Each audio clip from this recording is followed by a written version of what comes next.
Hello everyone and welcome to my revamped YouTube channel. After many years of postponements and different things coming in the way, I finally found the time to start recording short instructive videos again. You can check my older material, feel free to do so. But I really hope that from now onwards I will be able to record videos on a more regular basis and hopefully with better sound and better equipment. I also decided to change a little bit the whole concept of the channel. Apart from insightful chess analysis, which I will continue to do, I also intend to give my views and comments on the current chess news, which may be of interest to you. So in this first video, I would like to talk a little bit about what happened in the recently finished Norway Chess. I would especially like to address the issue of the what everybody's saying, the end of the Carlsen era. And as a matter of fact, I do agree with this definition. Yeah. So what we saw in Norway was Carlsen failing to win a classical game. And the last thing this happened was some 16 years ago when he was actually rated below 2700. So we have grown used to Carlsen dominating everything and everybody, so that when this happens, we are, shocked. At least I am. But this is not an isolated case, I would say. I think that the reason for this is that the roots for this, I would dare say, decline is I see the roots from his announcement last year that he will not defend his title as world champion. And if you remember, the reason for this was that he didn't feel comfortable doing all the hard work necessary for world championship matches. So basically for 6 months he will have to work really extremely hard, finding opening ideas, getting himself in shape to be able to play a world championship match. So yeah, it was his right. He's a big boy. He has every right to live his life if he wants, but I think this affected his chess negatively, because when you stop working on chess, your chess deteriorates. And I was immediately recalled by the words that Grandmaster Igor Bondarevsky said to Spassky before the World Championship match in Reykjavik 1972. As Spassky was preparing for this match, Bondarevsky, he was his coach at that time, the coach with whom Spassky achieved the biggest achievements in his career, becoming world champion. So when Bondarevsky went to the training camp and saw what this work meant for Spassky, he was disappointed because there was no real work done. Actually, there were also some whiskey bottles, playboys, cards, everything except chess happening at those training camps. And just he told Spassky, if you don't work, you will lose the match. But Spassky was at that time a little bit in his own head, and he was the proponent of this idea of a clear mind. So he felt that, okay, he can't out-prepare Fischer, so what he wanted to do was to clear his mind for the match and be ready. Okay, we know how this finished, and eventually Bondarevsky was proven right. Spassky didn't work, and he lost the match. And this applies to everybody in chess. This applies to Carlsen as well, because, like it or not, this extremely hard work for, let's say, 6 months preparing for a world championship match gives you two extremely important advantages over the competition. First is the baggage of opening ideas. So you accumulate a lot of opening ideas in basically every opening. So your level of opening preparation rises. And second is the actual work on chess keeps you in shape, keeps you sharp, keeps your mind working at a very high level. And openings end at some point, and then you have to play chess alone. And for this you need a good mind, a good sharp mind. And this hard work for prolonged periods makes the mind sharp, makes the mind raise perhaps to a new level, and helps play good chess. So by abandoning this preparation for World Championship matches, Carlsen basically abandoned these two very important advantages that he usually had over the competition. And surprisingly, or rather not, we saw immediately how quickly the pack catches on. So Carlsen played last year he played the World and Rapid Championships. He won those. That was fine. World and Blitz, I think the reason he prefers these two formats is that he feels that he can still dominate the competition based only on talent, more or less, without so much dependence on openings and shape. These tournaments are also longer, so he can play himself into shape. And this was actually proven in the Superbet Rapid and Blitz a couple of months, I think, before Norway Chess, maybe a month, where he actually started badly. But then being having to play a lot of games, first Rapid and then Blitz, he played himself into shape, and then he won the Blitz event rather convincingly. But this was just like some sort of a patch that, didn't quite show what was the real reason. And in Norway Chess, we actually saw the real reason, that in classical, he was far from his dominating self, and the quality of his games were, not what we are used to. And this was shown immediately in round one. In round one, he played Caruana, who actually won the classical part of the Superbet Classic, just a month or so ago. And I think after Carlsen's announcement, Caruana kind of got maybe inspired. And this situation, in fact, reminds me of the situation when Kasparov announced his retirement in 2005, when all these players who felt, it's always Kasparov there, I mean, it's unbeatable, difficult, and so on and so on. And then when Kasparov removed himself from the equation, then all of a sudden Anand, who had a terrible score against Kasparov, we saw him rise very quickly. Topalov also at that time.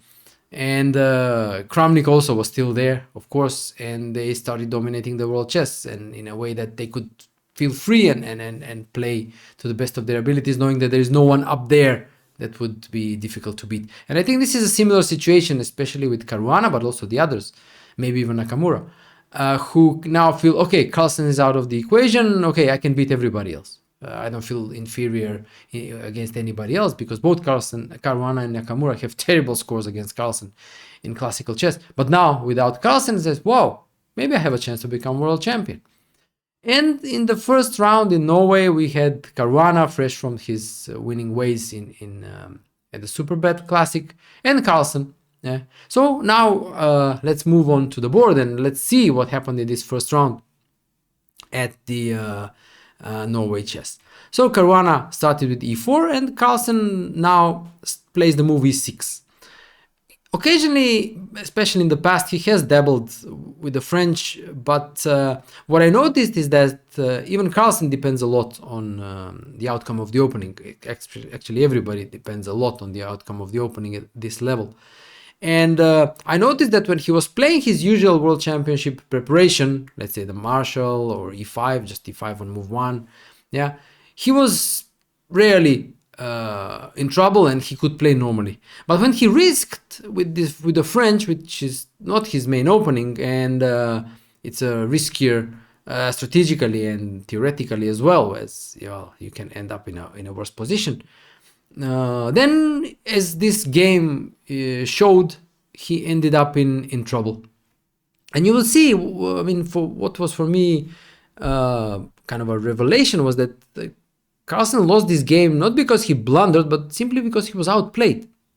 And this, rarely happens, or happened to him in the past, especially when he got normal opening positions. But here you will see that he did not actually get a normal opening position, and then from then on, Caruana just applied an iron grip.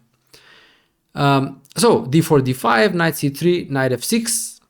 Carlsen, he could play the Winawer, but normally he has played knight f6 in the past as well.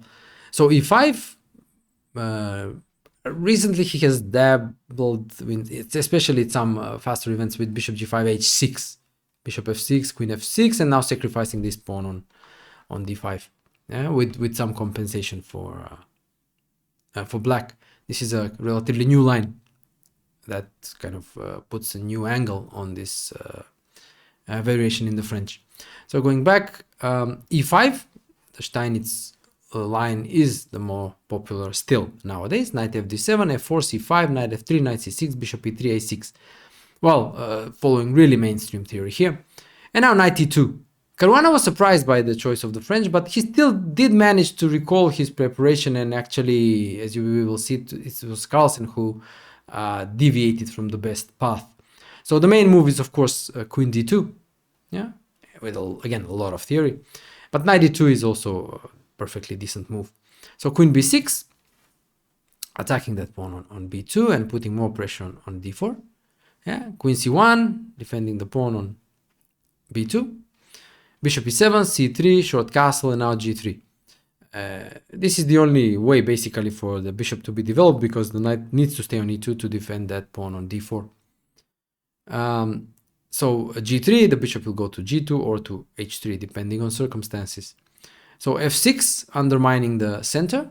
This is black's basically only play in the French, and we will see in some lines that he often retorts to really aggressive ways, like an exchange sacrifice on f3, to break this center that white controls.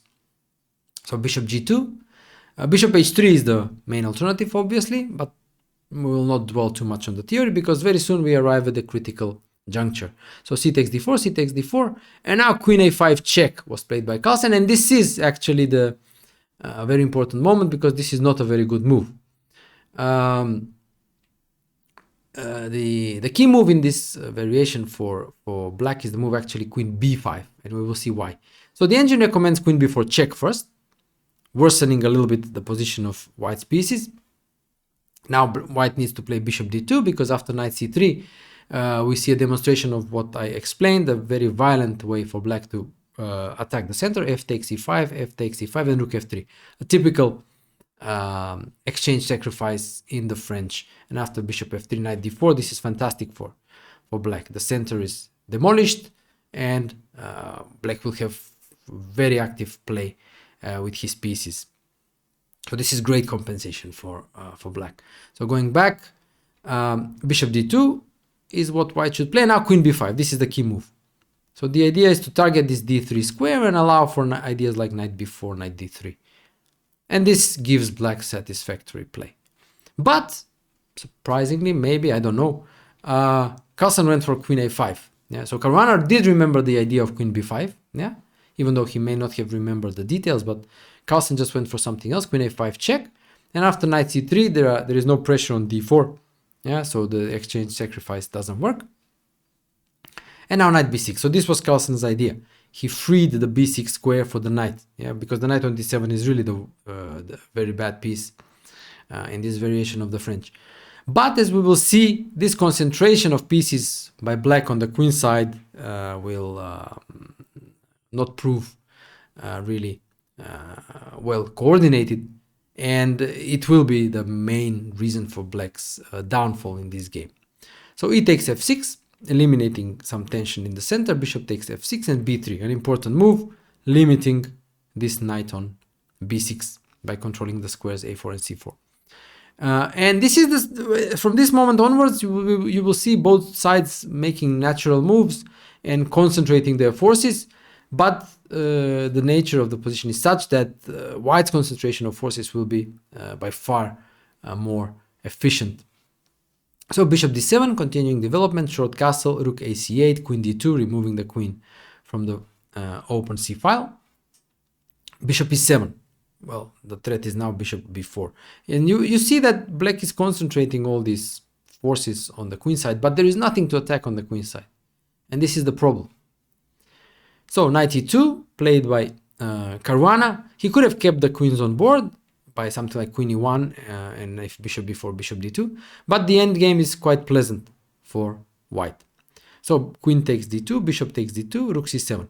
And you see, black still continues to concentrate his forces on the queen side, but this will be sort of empty, yeah, because like I mentioned, there is nothing to attack on the queen side. And his main headache actually is this knight on b6. So if you remember, Tarash is saying one piece stands badly, the whole position is bad. Yeah. And this is actually a case, such a case. So rook ac1, rook fc8, and now a very fine move by Caruana, f5. It's a clearing sacrifice because it clears the f4 square. The idea is to go bishop f4 and attack and trap the rook on c7. So bishop a3 first, attacking the rook on c1, rook c1, and bishop b4. So Carlsen defends by exchanging this bishop that threatened to go to f4. So bishop takes b4, knight takes b4, f takes c6, bishop takes c6, and now knight f4. And this is a very picturesque position that actually demonstrates the success of White's strategy and the failure of Black's strategy. So look at the pieces. All White's pieces are really well coordinated and concentrated in the center and on the king side. Look at Black's pieces instead. They're all, except for the bishop, they're all concentrated on the queen side, but they are totally inefficient. They really do nothing. Yeah. And this difference in the quality of both armies decides the game. So bishop f5, removing the bishop, and now knight e5. A natural move, just putting pieces in the center, centralizing the pieces and opening the f file. So for example, now the knight threatens to move and attack that bishop on f5. g6, and now g4. You see how White is using his better coordination, better placed pieces to start attack on the king side. Bishop e4. Already under severe pressure, Black doesn't have much of a choice. He would rather part with the pawn and obtain, at least as compensation, the d5 square for his really hapless, I would say, knight on b6 after the exchange on e4. So White takes the pawn, bishop takes e4. The engine prefers g5, but that's really too engine-y, like, yeah, too complicated. Humans normally take pawns. D takes e4. And now, actually, it's difficult to criticize because this is like really looking at chess from absolute, you could say, perspective. White now plays the logical move a3, removing the pawn from the attacked square and then collects the pawn on e4. But again, from this absolute perspective, this is actually allows Black to kind of a saving chance. Again, if we want to reach the absolute truth in this position, that truth consists of not playing a3, ignoring that pawn on a2, and playing the move g5. And the idea is that White is playing for an attack. The idea is like knight g4, knight f6 being prominent. So just to show you the difficulty that it's basically impossible even for the best humans to play like this. Now, let's say taking the pawn on a2 allows knight g4 and knight f6 is coming with decisive attack. So Black's best move here is rook e7, which is again a fantastically difficult move to make. The point being that the rook on e4 after rook e4 actually is now not defended, and there is this spin on the file, and this slows down at least White's attack. This knight g4, knight f6, then knight will have to move move away from the king side by recapturing the rook on e4. So to illustrate, knight takes a2, knight g4 still, rook takes e4, knight f6 check, king f7, knight takes e4, and rook c1. And now even though White still wins a pawn, knight d6 check, king e7, knight b7, yeah, after rook f1, king f1, and knight c3, the reduction in material, Black's active pieces and king give him good drawing chances. But this is such a difficult line and basically impossible to come up with for a human. Yeah. So let's go back and let's see how the best humans on the planet continued. A3, they continued in a natural, understandable way. a3, knight 4 d5, and now rook e4, winning the pawn. And now we come to the final important moment in this game when Carlsen missed this chance that he was given by this move a3. And but again, the mistake he makes is so understandable, because the whole game he has been playing to have some counterplay on the queen side. Yeah, so he doubled the rooks, the knight stayed on b6 frustratingly. Yeah, so he finally gets a chance to play an active move on the queen side, and he does it. Yeah, he plays the move rook c3, but this turns out to be the decisive mistake. In fact, the best for black here was to take on f4, knight f4, and after rook e takes f4, knight d5. Finally, giving that knight some well, decency in its life. Yeah, and then if you remember, I mean, if you know the Dvoretsky's concept, yeah, I call it Dvoretsky's concept, but because I read it there first, of superfluous piece. If you move a little two moves back, we see that both knights want to be on d5, but only one can be, and the solution, and that makes that knight on b6 superfluous. So the solution to this superfluous piece problem is to exchange the knight, or the piece occupying the square where the superfluous piece wants to go to. And this is achieved by this exchange on f4. So knight f4, rook e f4, and knight d5. So knight finally gets can be happy about itself. So after rook 4 f3, rook c3, now black's activity gives him compensation. Yes, white is a pawn up, but this pawn is blockaded, and black's activity gives him good chances. But instead, Carlsen played rook c3 immediately, yeah, and now the key move that decides the game in white's favor, it's the move knight d7. It's a very nice move, yeah, and it plays on the fact that the knights are connected, yeah, and if either knight moves, then the other knight can be taken, or knight f6 can happen. So just to illustrate, yeah, so for example, knight f4 takes that knight on f4, knight f6 check, king g7, and rook e to f4, and this is decisive. For example, rook b3, rook e4 going back with the threat of rook e7 and mating attack. Alternatively, let's go back to knight position after knight d7, rook c1, trying to exchange one pair of rooks to decrease white's attacking potential. Now knight b6, and a4. Difficult to explain this move a4. It just removes one pawn from the third rank, introduces ideas like a5. Yeah, and again, the main point actually is that the knight can no longer go back to d5, because that square is now controlled by white. And again, white has should objectively be winning, but of course some technical work is still required.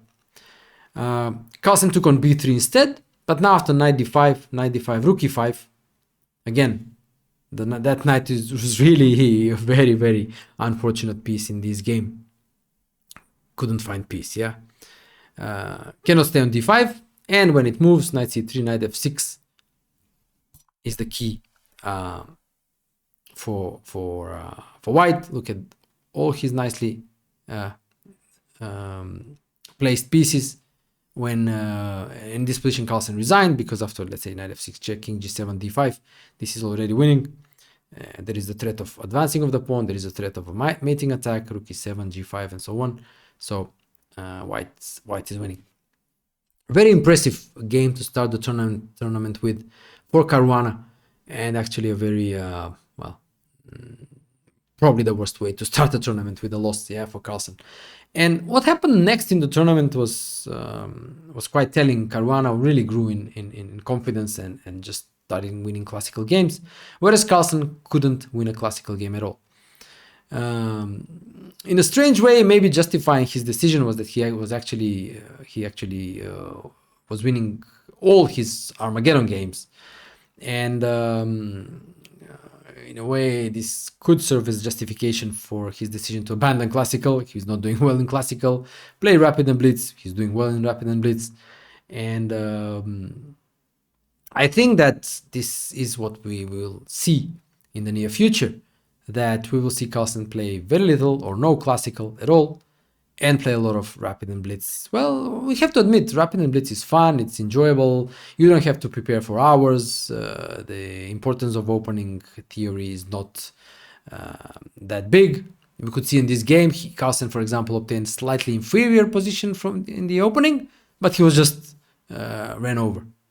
So a lot depends in the openings, especially in classical. But Rapid and Blitz, you can experiment. Maybe you can maybe play some ideas that are not entirely correct, but the opening cannot find the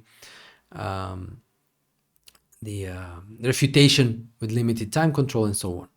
So Carlsen lost something like, I don't know, 18 points in this event, and his rating dropped considerably, even though he's almost 50 points higher rating than the second ranked player in the world, in this case Nakamura. And I just think, well, it's Bondarevsky, what he said. Okay, you don't work, you don't win. Yeah, so I think this will affect Carlsen most in classical. And yeah, I think, okay, I would be happy to be wrong, as I say, but I think we won't be seeing too much of Carlsen playing classical chess. In fact, I don't think he's scheduled to play anything in classical for the remainder of the year, which is a long period of time. In fact, this tournament was only his second classical event in the year after Waikanze, where he was again there underwhelming. And okay, 2 underwhelming tournaments in a year, half a year, yeah, by now. Well, something to think about, yeah. Hasn't happened in the past. So, a few words about the other participants, especially Caruana and Nakamura. Caruana was just, I think, on course to win the event comfortably. And he would have, if not for a last round, I don't know how to call it, like a blunder, already in a theoretical position when he miscalculated something, which basically means he couldn't remember his preparation. And the game was swiftly over, and Nakamura won this must-win game and won the event thanks to this 3 points for a win regulation in Norway. So maybe a point to finish with is like, if you ask yourself, okay, if Carlsen is not working on chess, he's playing badly, but is Nakamura actually working on chess and winning a tournament like Norway Chess? And I would say, surprisingly, yes, because Nakamura, if you look at it, I mean, he's a streamer, yeah, a proud streamer. And he's always in chess. He's playing Blitz online, I don't know, solving puzzles, commentating, doing recaps, whatever, yeah. But his mind is always concentrated in chess. And this keeps him in shape.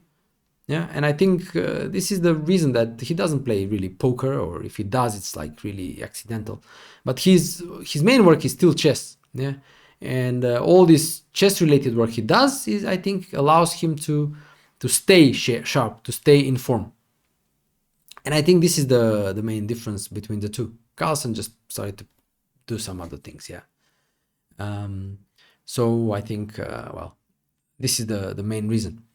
And yeah, I think this was a very interesting tournament from a more global perspective, apart from the chess, which was great as usual.